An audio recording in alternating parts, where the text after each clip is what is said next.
Assalamualaikum warahmatullahi wabarakatuh.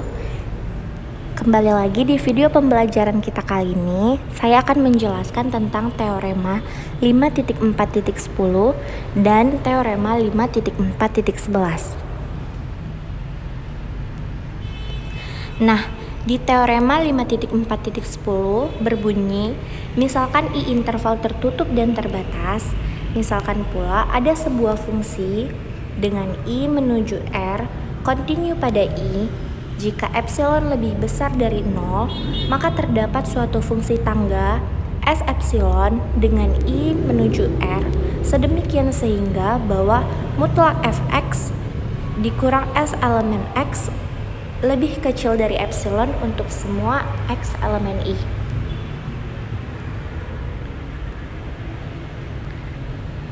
Berarti di dalam sebuah rumus tersebut yang saya tandai seperti ini, ada kemungkinan bahwa fungsi fx akan menghampiri S epsilon X yang artinya lebih kecil dari epsilon.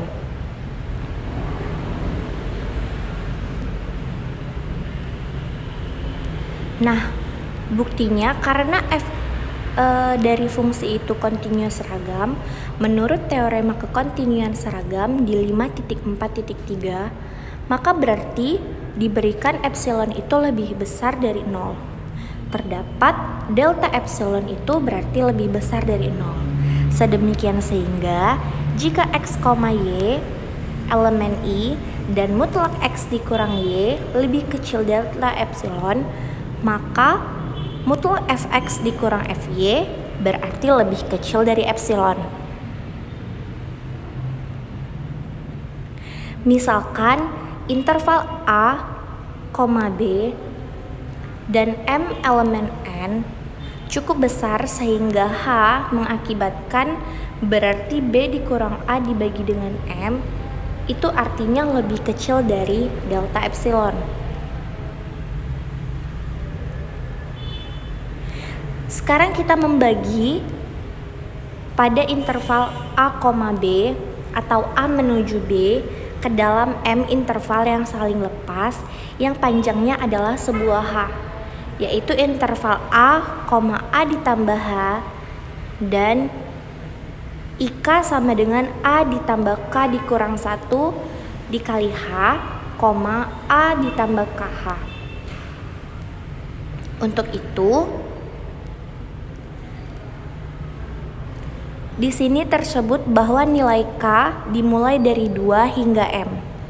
Karena panjang setiap subinterval IK adalah H yang lebih kecil dari delta epsilon. Itu berarti selisih antara dua nilai dari F dalam IK lebih kecil dari epsilon.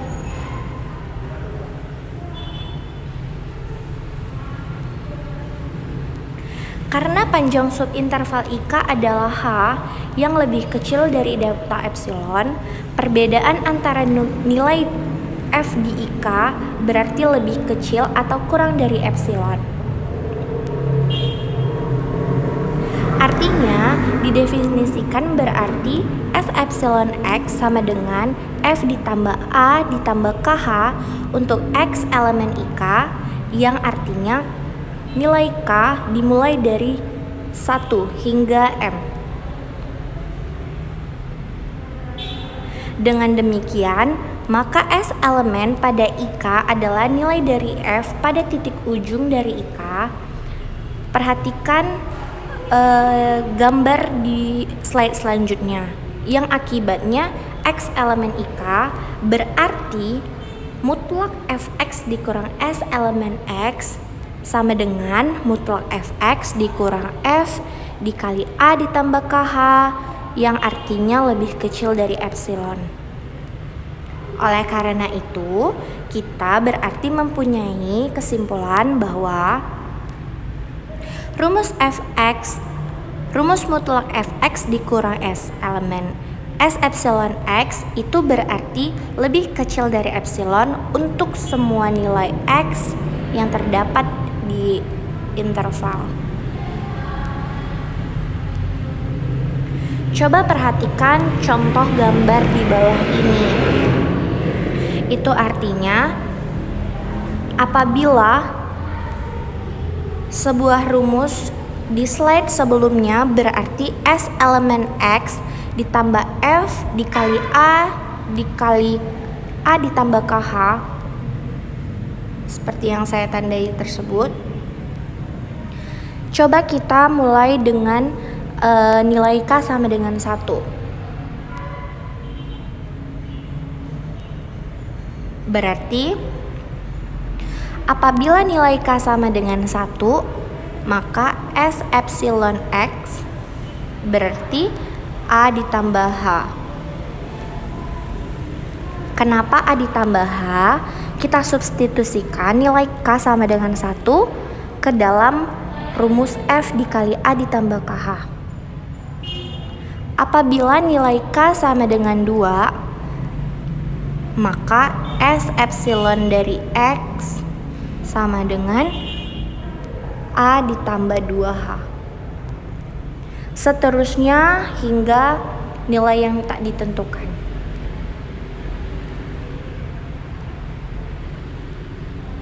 Nah, kenapa di gambar tersebut menunjukkan bahwa S epsilon ini merupakan di garis yang ini? Nah, dikatakan Y itu sama dengan Fx. Berarti Y sama dengan S epsilon X, berarti nilainya adalah A ditambah H.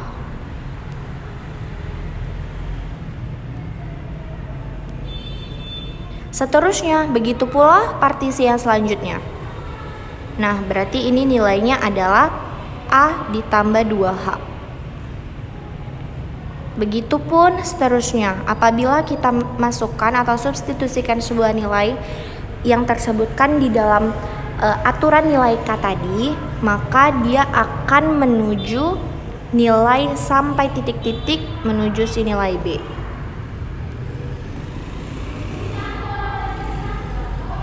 Nah, di 5.4.11 menunjukkan akibat dari teorema 5.4.10 berarti interval A menuju B merupakan interval tertutup dan terbatas, dan F dengan I elemen R berarti dia kontinu pada nilai I.